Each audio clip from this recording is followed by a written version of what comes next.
All right, welcome to Midday Discourse. My name is Anthony Momodi. Welcome to today's episode. We'll be standing in for Odi Samuel, who is behind the scenes trying to make some other research and findings. So we'll be looking at two very key issues making the rounds on Midday Discourse.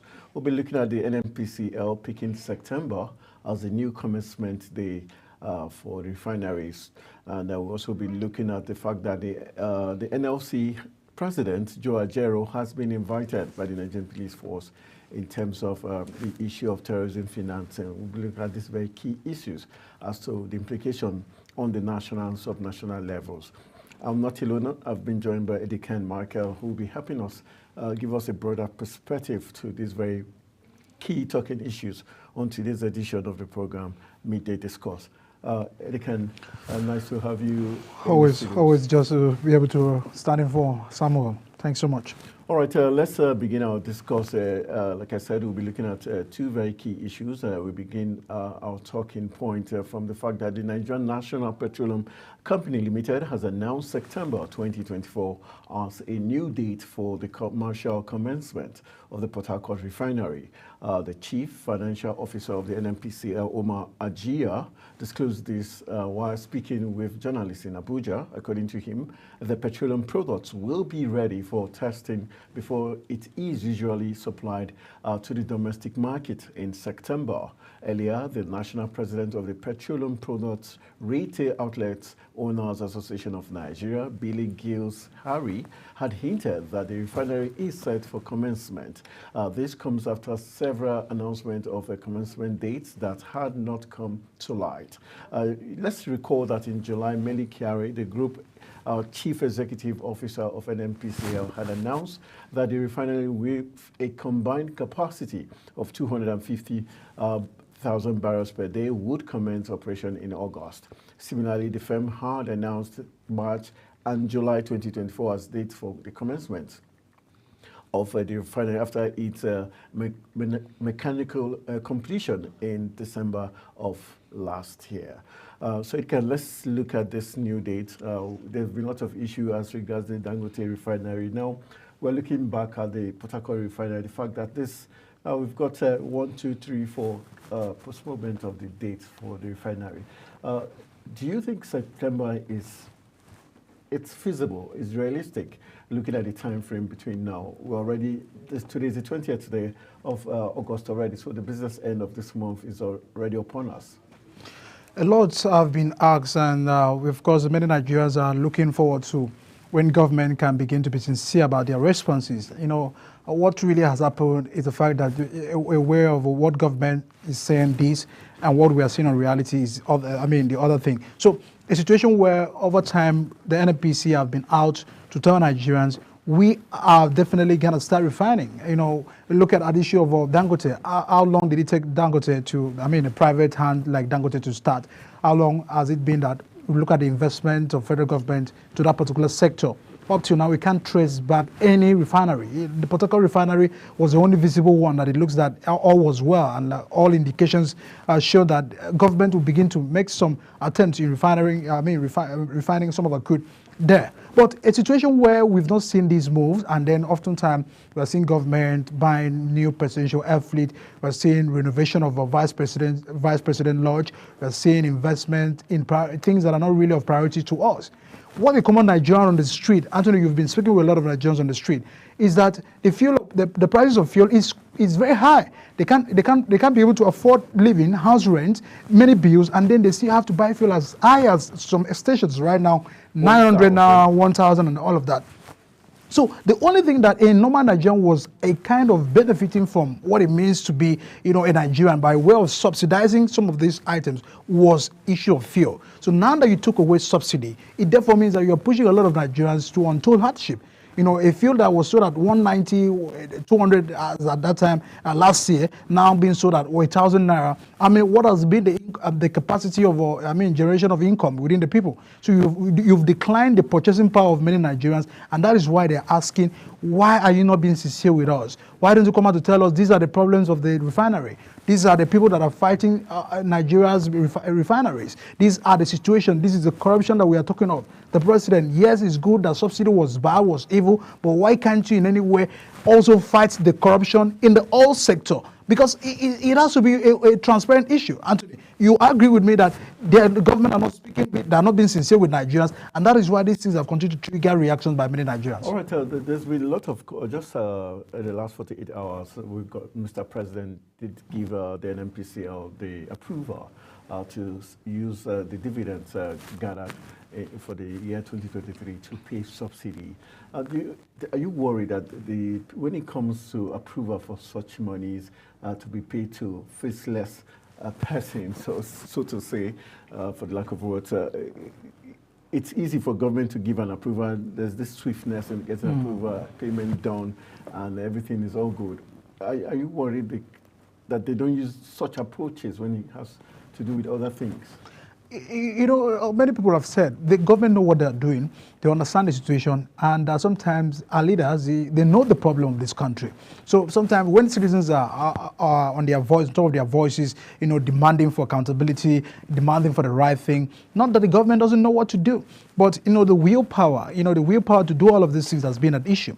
So you look at, you know, the president coming out, for the fact that the savings from the NNPC use that and all of that. So it means that you are in one way or the other still subsidizing and still being in subsidy regime. So if we've totally been cleared, recall when NLC were having, you know, the meeting with the president before the minimum wage of 70,000 was agreed, the president has said, except you want the prices of fuel to increase, you know, you can actually demand for 250,000 minimum wage. But in case you do not want that, you do not want a situation whereby, you know, prices of fuel will be increased and then hardship will continue, you know, to be the reality of many Nigerians, allowed us to keep it at this level. It means that one way or the other, even when without the sincerity of government, they are still subsidizing fuel. So for them to come out yesterday and actually say that, you know, let's get the savings and then try to subsidize some issues from marketers. Now, who are the marketers? The marketers are not the normal Nigerians. Who are those who own filling stations? They are not the normal Nigerians. They are within the same sectors of people who we are saying they are the problems of this country. So let them continue to have, you know, the conversation that, oh, this is the people, this is what the only thing that the people are asking for.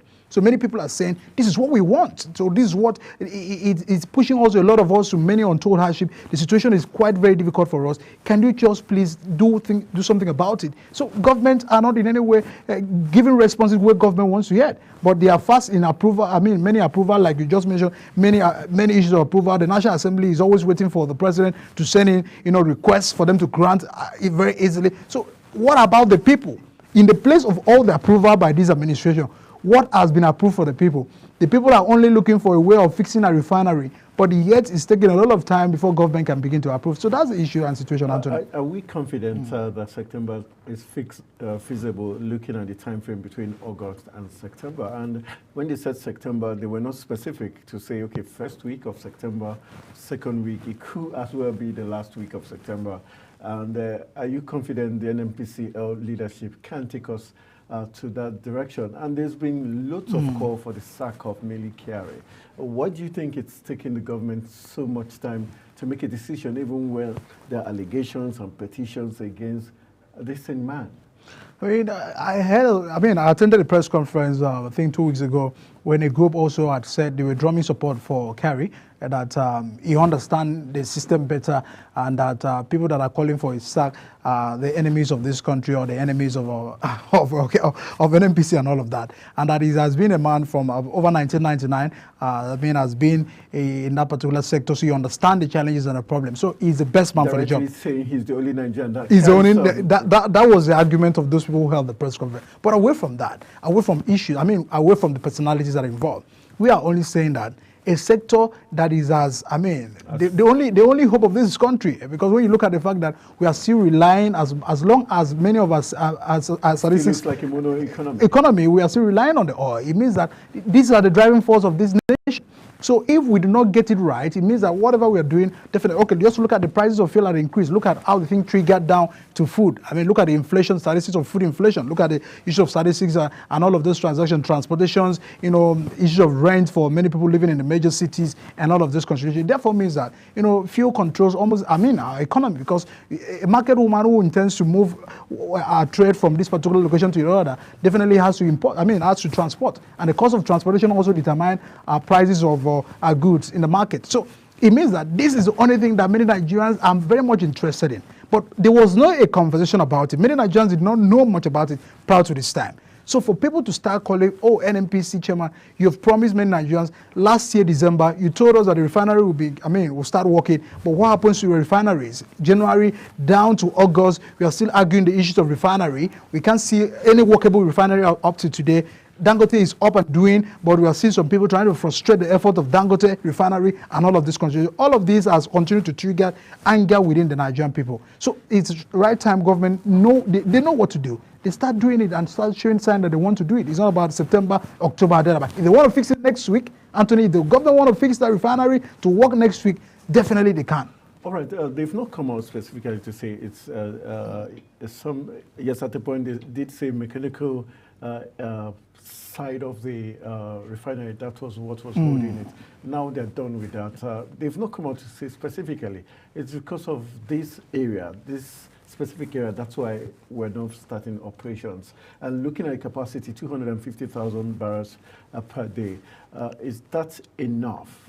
And if you also look at the Niger Delta question, the issue of pipeline vandalism and all that, the issue of who protests the pipelines, they've been having their issues, the Nigerian Navy and the private sector run by Tom Polo, also accusing the Navy of siphoning or being part of that. At a point, Emmanuel Ogala, the head of the Nigerian Navy, also was technically indicted in racketeering of the fuel. Do you think those areas are well resolved for us and for the Port Harcourt refinery to kickstart?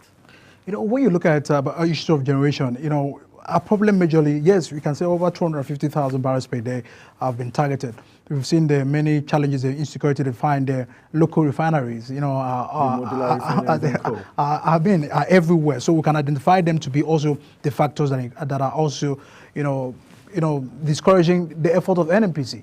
But we are saying, for what you can be able to get, for what you are sending out for proper refining, for what the statistics that you know that you have, for what you have been subsidizing for, because the field that, government have been subsidizing for was definitely what was always be imported back to the country. So it therefore means that with that statistics, it means that, because NNPC are out all the time to say, we do not have issue of, fuel, like, we have enough. And okay, it's issue of about distribution. But is that true? Because just before the protest ended, there were assurances that the fuel queues were going to disappear. Just yesterday, the NNPC was begging Nigerians to be patient. Do you think there's so much lies in between? Yeah, because there's sometimes they're pushing it to be the supply, distribution.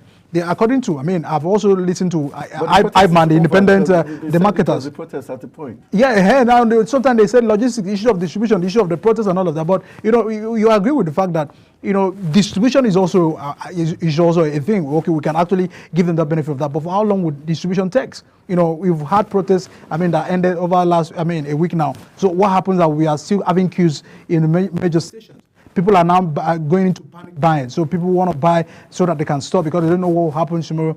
So Anthony, the question is, if as at 200 naira we were finding queue, because of scarcity and all of that of the product, why are we still having to find queue again at a point where we are buying as high as 900, 800, 700, and 1,000 in many scenarios? So that's the question. So pushing a whole lot of money. So it is making it worse that we cannot find a transparency or even good communication from the NNPC to the many Nigerian people. So they are saying distribution is the issue. So what happened to the supply? What happened to what we have imported? What happened to what NNPC said that we have a lot of in our storage? So how long does it take to distribute? How long? And also the marketers that are also holding some of this product, because you've seen some filling station, some marketers are holding the product. They refuse to sell, not because they cannot. Probably one tank, one because there's something. Machine. Because they're also hearing that the subsidy, some level of subsidizing and all of that consideration is ongoing. Our government can begin to review prices and all of that. So the back and forth thing has also created panic by both in the lives of within the businesses of the IBMAN, that is independent marketers, and also many Nigerians. So in a two-way thing, we are the one that are patronizing. We are the last bus stop. We are the one that are using the product. So it triggers back. So the NNPC are not being very sincere about their approaches. But away from the issue of distribution, we just want to see that a Port refinery is working. You can point out to other refineries you have, but let's get a refinery working. And actually, the question: do you think is feasible? I'm doubting at this moment, because you look at what is already happening in Dangote.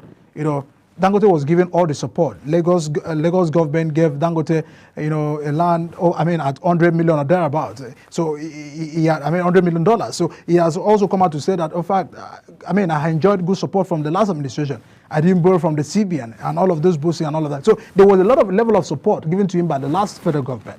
But what happens now? The regulatory commissions are saying that some of what we have tested, some of the products. But within all that, they retracted those statements. They retracted the statement because he had backfired. You understand the politics that was surrounding that. The president had to call him for a meeting and all of that before the president now said, "Oh, please start selling for him and all of this contribution just to arrest the situation." But away from that, should we not in any way be happy that we are having private hands coming into refine? And if we have a private hands coming into, create a refinery like Dangote, why can't government also make their own to work? For how long will it take us back and forth? Issues of December, January, now September, October, all of that. It's not working. Many Nigerians are even tired of hearing the story. Sometimes, you look at the joy that came last year when they had announced that December is going to work. Everybody was jubilating. It was a big story. But look at this other response again. So they have lied over and over again. The Nigerians are tired of the lies. They're tired of the many information you're giving us. They just want to see the refinery work. And not just the refinery working. They want to see the prices of fuel crash in the different stations. That they walk into the station because they now have a refinery in the country. They can buy fuel as low as 400, 300, or even 500 now, which can be basic. All right, let's look at in all of this. In some school of thought, we did hear OPEC come out to make some statements as regards the Dangote refinery and the fact that if they started refining in the country, it was going to affect the international, quota system. Do you think there was also a connivance with OPEC to issue out a statement so to suggest that Dangote's product was going to cause some bit of instability at the international market? Do you think that was deliberate? Definitely, it's going to crash the international market. And the forces of Dangote is not just within.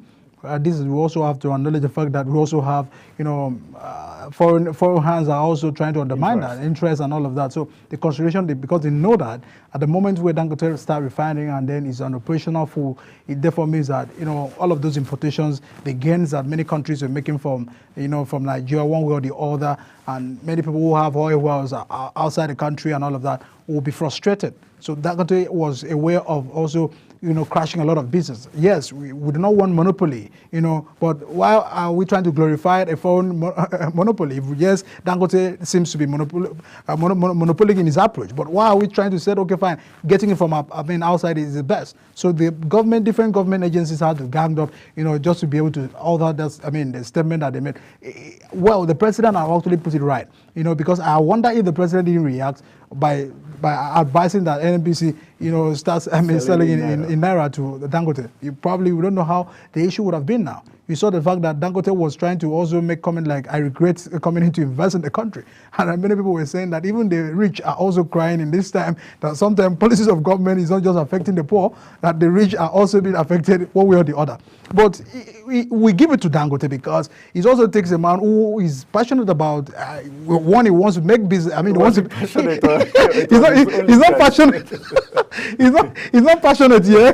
He's also making his interest and making his money, but he's also in a way helping Nigeria because if definitely this thing has started, definitely the price of fuel, job creation, we can't begin to mention all of those gains. But it's better that investment is being done in the country. We can always in any way appreciate that move by Dangote. But let government also do their own. If they cannot manage it, they should actually be able to get a private hands, because I understand that government sometimes does not have business. Does not have anything to do with business because the government management is always poorer. Yes, I agree. But can you fix it and then give it to hands that can be able to drive it? So all of these are actually the country can reduce drastically. Okay, let's as we wrap up this particular talking point, let's look at the president. We know that he is the chief man in charge when it comes to the oil sector. Do you think the change, how key is the change of guard to changing all these narratives and all these bottlenecks we are seeing in the industry? Do you think the removal of Mele Kyari could just turn things around? I really doubt that. Kyari is just the main problem, because we understand that he's a chairman. We have directors. We have people who are supervising. We have people who are doing their own job. We have people that are getting instruction. I mean, even the chairman is also getting instructions somewhere. So the question should be, you know, what is the instruction given to NNPC? What is government instruction given to them? What is the advice from CBN? What's the advice from Ministry of Finance? What is the advice gotten from the Aso Rock and all of that? So the moment we gather all of these influences, which also determine the move by NNPC, you understand that it's behind carry. But if you have to get the head out of it to get the job done, it must be someone that, you know, the president also makes some changes in many departments and agencies. It will not be out of place because we have thousands of Nigerians who are capable of also doing the job and being. But as I said, it's not just about the head, because sometimes the system itself may discourage, you know, innovations, may discourage approaches, may discourage, you know, sanitization. Look at what the EFCC chairman was trying to do and all of that. So people were knocking on him that you do not do this, you do not do that, and all of that. But the man was passionate about, I mean, his own approach of, you know, policing criminals in the country. But approaches is different. So if we have another person who may probably come with an approach that may be workable for the country, yes, the president can be best, you know, advised in that move. But I understand that the problem of this country is not just about the head, but the system itself, which also determine how one operates, the instructions you get and all of that. You understand better politically. All right, as we look at a very interesting talking point, we are looking at the commencement of the Port Harcourt refinery. Now the NNPCL has said it's going to be in September. That's when the refinery is going to finally kickstart after the mechanical completion of the project. So let's keep our fingers crossed, hoping that all is going to go well in the sweet month of September. Let's move on to the next talking point, which made the rounds from last night, where the Nigerian Police Force has invited the National President of the Nigerian Labour Congress, Joe Ajero, for questioning over alleged link to terrorism financing and other allegations. This was contained in a letter issued from the Office of the Deputy Commissioner of Police, Intelligence Response Team, Department of Force Intelligence. The letter, which was signed by Adamu S. Moazu, threatened that failure to honor their invitation would lead to arrest. According to the letter, the IRT is investigating a case of criminal conspiracy, terrorism financing, treasonable felony, subversion, and cyber crimes. Reacting to the letter, the former presidential candidate of the African Action Congress, in the person of Omoyele Sowore, in a post on his X handle, called for action against President Bola Tinubu's government. Let's look at this. The NLC, we had Benson Okpa was on the desk last week, where he said it was a Hydra-headed, attack by the government on the NLC. Is this beginning to play out correctly? We also had Amnesty International come out to say the Nigerian government is fighting the leadership of the NLC. How do you see it? From which perspective do you see it? Well, one may probably would have been expecting that at the moment where they were going back and forth with the issue of strike, issue of minimum wage. But what happens that we've ended the issue of strike, we've resolved issue of minimum wage, and now we are now probably spotlighting. So hashtag end bad governance. I think it's also motivated, but I mean, those people don't. There are people who are only said that many Nigerians who are not happy about the situation have the right to protest. Just like many government officials who are also acknowledging the fact that Nigerians have the right to protect. So I didn't see in any way where NLC were leading the protest. I mean, we were on the street definitely, so we didn't see any. I didn't even see Ajero. I didn't see the actions of the NLC and all of that. But I understand that, the government may have their own findings and hide out, because they said some criminals, came into the NLC headquarters for a hideout, so they have been tracking these ones from the airport and all of those issues. But I understand that Joe is, he might not perfectly be a clean person, but issues of terrorism linked to NLC may be laughable. But I understand that he is currently by this time in the custody. He's in the custody of in custody of the police to answer some of these questions, and probably when he's out, who understand better about those allegations. But they can't just, they can't in any way lock him up. I mean, you've not find him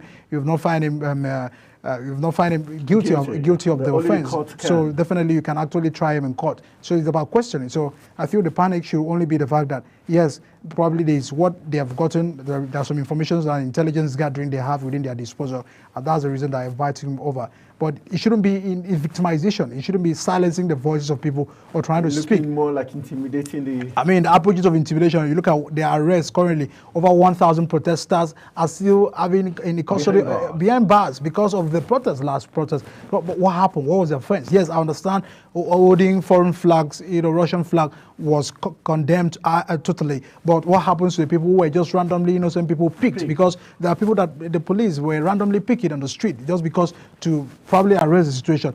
They should be released after a week or thereabout, because continually holding people who are hungry, back to behind bars is also creating another panic and sad situation for both the family members and the loved ones. So I think the operatives should do their work professionally, because in all aspects they are doing their job. They must be encouraged, but they should go about it professionally. Let's look at the Nigerian police force. Do you think they're taking this too far in a desperate bid to clear their name? Because a lot of people did give the Nigerian police force the stick for the way they raided the NLC secretariat, made it look like they went for a commando operation.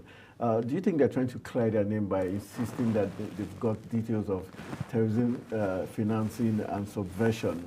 And they're talking about cryptocurrency, they're talking about cyberbullying and all that. So, do you smell something with all the accusations and where it's linking? We've had many people. I mean, we've seen where a minister was saying that senators are the ones also financing the last end-by governance protest. And they said they had the details of those. Have we seen the invitation? Have we seen the invitation of the senator? Because what is done to Mr. A should also be done to Mr. B. Have we seen the invitation of the senator? Have we seen where government have been out to say these are the people that have been involved? They only make it as a statement that there are people that have been fingered to be, financing some of these activities and all of that. So the question is, why should at the moment like this have an approach of trying to make people to appear for answering and for terrorism financing and all of that? So these are questions and the concern. Let the people, be transparent about the approaches, the arrest, the invitation. It should be everyone. If everybody were fingered to be financing the last embark governance or terrorism, they should be out to be able to do it rightly. All right, Showe has made some statements saying the government should be, held responsible. Or do you think the approach of the Nigerian police force is going to instigate more, protests or more unrest rather than quell the situation with the way they are going? Because the NLC, obviously, they've made this very strong statement on their own path. How do you see this panning out? Just yesterday, we also heard that the organizers of hashtag End Bad Governance is already planning for a bigger protest in October. Yeah, probably they have not gotten the results. The expectations have not really yielded much. The End Bad Governance protest, they had a demand. So and they are looking forward to even the dialogue, where they were expecting that government will begin to invite them over so they can have a proper dialogue on their demands. But in a way, government are probably putting their hands together, hands on deck, to be able to address the situation that is currently ravaging the country in terms of the economic challenges, in terms of all the hardship facing by many people. But so for them, October is yet again to also signal to government, you've not done what you told us that you do. You've not answered the many demands. You have not been a crash down on the issue of fuel. There have not been a reversal of some of the policies. The electricity tariff is still high.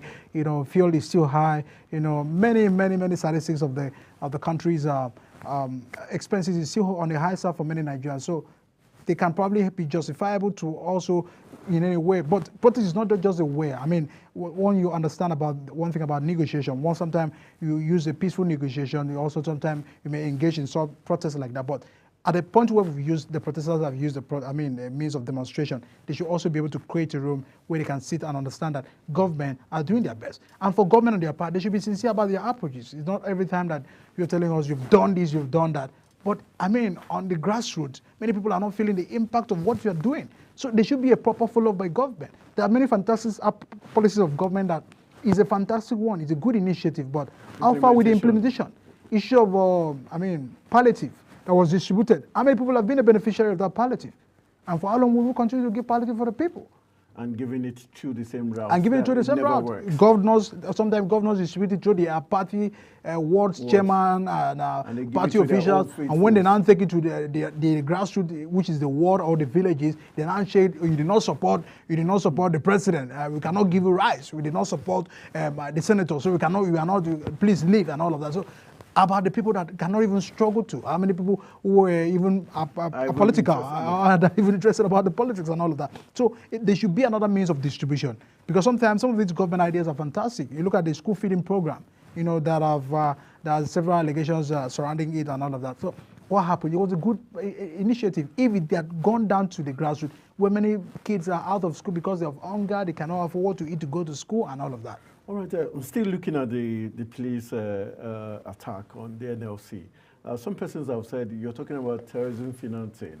How come Interpol is not aware of all these accusations that have been leveled by the Nigerian police force? How come they've not been able to use all these strategies and intel they get from NLC? How come they've not been able to use it to solve all the terrorism issues we're having in Nigeria? How come is the NLC that it's easy for them to pinpoint? Do you agree with those who feel like the current Inspector General of Police, Kayode Egbetokun, is pulling all these stunts because he wants his tenure extension, which is currently on the plate? Yeah, definitely. Everybody are doing their job and expecting that the president, will reward them bountifully. But the more questions and the concerns should always be, how should we in any way do things professionally? There are means of going about it. Terrorism financing, it's a broader issue. It's not just about it shouldn't just be about the fact that you're trying to please, anyone. It should be the fact that you've gotten your facts right. But we are not trying to undermine that because, yes, we do not know better than the police. But how about, the agencies that should be rather involved? Why should be EFCC and all of those people? So how about the police who have other good number of issues in the society, problems of security to rather face? We never really heard the Nigerian police talk about the finance executives as per the so that jumping into a domestic issue like this, so probably they are trying to prove a point, but let it be that, because sometimes that's the issue that we have. Many people are trying to do the same thing at the same time, like you're trying to interplay in other people's duty and other people's jobs, thereby neglecting your own. Because you have a primary duty to protect the lives and property of the people. Yes, issues of terrorism financing is a crime, but we have anti-graft agencies who should probably be handling that. But in a way, you have an information. Can't you share it to the agencies of government that rightfully have to receive such information? So why are you trying to take it upon themselves to start making a show business and all of that? But security issue is not a show business. Trying to pull a stunt of arresting the NLC or intimidation of the NLC and all of that. It's just about the attention.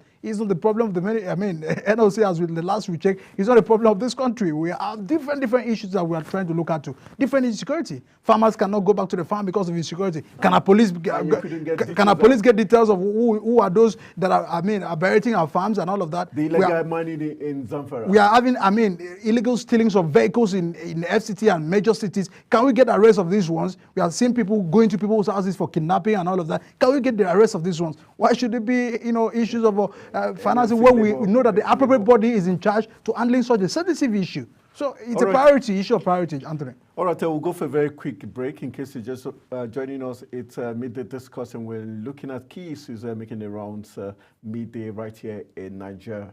We'll go for a quick break. When we return, the discourse continues. Stay with us.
right, welcome back from the break. It's still midday discourse as we look at very key issues making the rounds right here in Nigeria. All right, as we wrap it up, we're talking a little bit about security matters. We're looking at the Inspector General of Police tenure. That's the next talking point as some retired senior officers differ on the extension.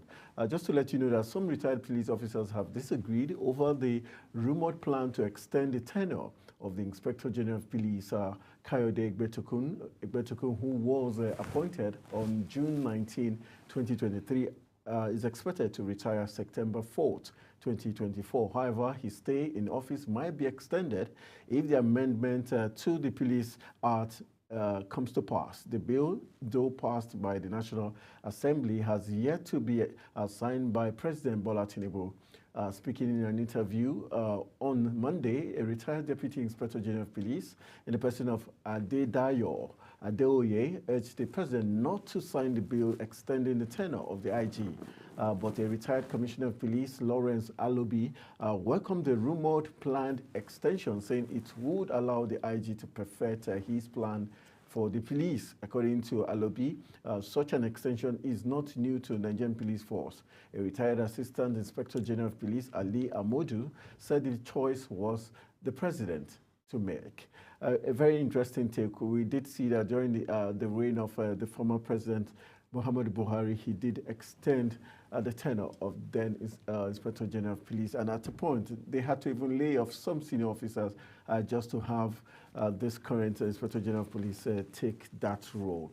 For you, we've seen, like we said, for some days now, the Nigerian police seem to be extra active in some cases, and we're looking at, do you think Kayode Egbetokun deserves an extension? We saw him have an issue with the federal government when he disagreed with the federal government that Nigeria wasn't ripe for state policing. That was the first disagreement he had with the federal government. And other persons have said the issue of the rivers conflict concerning Nelson Wike and the current government, when the Constitution says those 27 lawmakers by law were supposed to be out, and there was a call for the Nigerian police force to do the needful, but rather they were backing those lawmakers that had defected. What's your take about how long and how well he has served? There are very clear acts, that are very responsible about these appointments, that are very responsible about the position that you're holding, and these public office, and definitely they are tenure prescribed. So the moment where sometimes we find people that they are probably at the verge of leaving the office, they find a way of trying to see what adjustment can be done just to be able to accommodate them. It's worrisome because in other climb, when you are even not able to perform your duty, you resign. But this is the situation in the country where we find people who are not perfectly discharging their duty, doing their job, who are also seeking for tenure recognition. So another question should be the fact that what is wrong with our system? We should have a proper system that in no way should you consider. We've seen, politically, you've seen what transition committees in the Rivers State were doing. Their tenure, they completed their tenure. And they wanted to stay. So it means that whatever we're doing, people are watching. Other institutions of government agencies are also watching. So people always want to do the same thing. We've seen the issue of the soon to retired Chief Justice of Nigeria being accused of nepotism for appointing his son as a judge in the Federal High Court, appointing his daughter-in-law, making appointment, and also his brother as an auditor in the Judicial Council. These are allegations of nepotism. So we find sometimes appointment in this country, just being, done at the beck and call of who is at the head of the office. So yes, you are the IG of police today. There was an IG before you. Someone left. Someone was, reviewed to leave the office before you. So if you understand that the years of your duties has expired, please do well to also think about how honorably we should be able to exit the stage honorably in this country, because we have thousands of people who are also waiting the line. We've seen people trying to make some adjustment just to be able to... Do you think if the job is as tedious as they claim and it wasn't juicy for them, for their own personal interest, they would want those extensions? I'm yet to see any public office holder that will say the job, the job description is tedious, that is why I'm resigning. I hardly see resignation in this country. But you will see in other states where prime ministers, presidents, secretary general have to tender their resignation probably because of an issue. I mean, someone who was in charge about the state security service that the United States, that recent Donald Trump, was shot and all of that. I think that is her resignation. Yeah, true.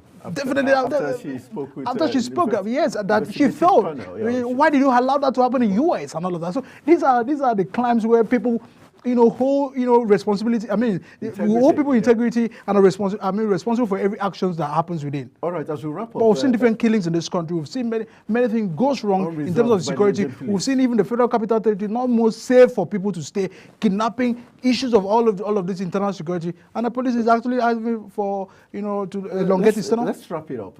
If you're giving Kayode Egbetekun a scorecard, can we say he's had lots of more controversies than good news? We saw him have steady problem with the Police Service Commission, over 10,000 constables having gone through the recruitment process, and he refusing to accept those 10,000 Nigerian constables. And currently there's still this beef between the Police Service Commission and the Nigerian Police Force. How well would you score him? This controversy. The moment where everybody are not, everybody trying to struggle for, their own scrum and all of that power, trying to make some power distribution, who owns what, who employs who is after this and all of that. So people are not doing their work. The police commission, yes, they're in charge of doing all of those business. So as an Inspector General of Police, what business do you have about, the recruitment process of the new officers? You should be able to, if sometimes they have slots, they give it to you, you'll be able to accommodate. But entirely where you are not comfortable about the process, the recruitment, just because probably they didn't give you a chance to be able to make more input and all of that, it's a questionable concern, because we should allow the institutions of government do their job. There shouldn't be interferences. There should be independence of our institutions. Clearly, without any issues of the IG has called me to be able to do this. We shouldn't wait for any call. The commissions that are in charge of their duty should discharge their duty very silently. When we talk about the fact that there are too much of even rubber stamping in our institutions. Look at the National Assembly. So sometimes the Senate President, have to always extol what the President is doing at all times publicly. We are not the spokesman of the President. You should allow the duties of the spokesman or the Minister of Information to do that. You shouldn't be the one to extol and to rail out what government are doing. Yours should be the fact that what laws are in the chamber, in your chamber. There are many issues of this country that are in the chamber of the National Assembly. Pay attention to those things. So issues of misplaced priority by even government officials or public office, all that, it's becoming so much seeking in the country. We should be able to do our job professionally, allow people in charge to do their job, without interferences or because of fear or favor or what else. So what will your scorecard is over 10? Because the president is to make a decision, so let's help Mr. President. No, definitely the president knows better on whatever decision he's going to make. Because if you look at the fact that, he had promised us that he will, when he had resumed office, you recall the words of the IG. He said, I will go everywhere and get the criminals arrested. I'll be everywhere to do the job. So, but we've not seen the actions. We've not seen any differences on our security issue. We're still, the last time we heard him talk about getting criminals was the Nigerian police is after all the protesters. All the protesters. They're always anything protests, they're always up and doing, but we have many other issues that we should pay attention to. But to me, very frankly, and to many Nigerians, they will agree that they have not done enough. The police still have, look at the extortion, from the police. Look at what NSAS protest was all about. Have they had a change? Is there a reflective of, have they learned their lessons? They are still having harassment of people on the road and on the street. So these are the issues that they have not paid attention to. So a reformation, yes, he has tried to rebrand. We can give him to branding, because nowadays you see the PRO of police responding to tweets in the social media and having to arrest situations like this, seeing a viral video, commenting, and yes, so it means that they are changing. But there are a lot of expectations from him when he told Nigerians, I will be everywhere to do this job. So for now, the president should do better. The president should be able to be better advice on what he wants to be as the IG of police in the country. All right, so that's how we're going to draw the curtains on the program, Meet the Discourse. We're standing in for Samuel Udi, and I hope you had a feel of all the discourse at midday, and that's how we call it a wrap. I want to say a big thank you to Ediken Marco for his very balanced analysis of all the talking points. My name is Anthony Momodu. Good afternoon.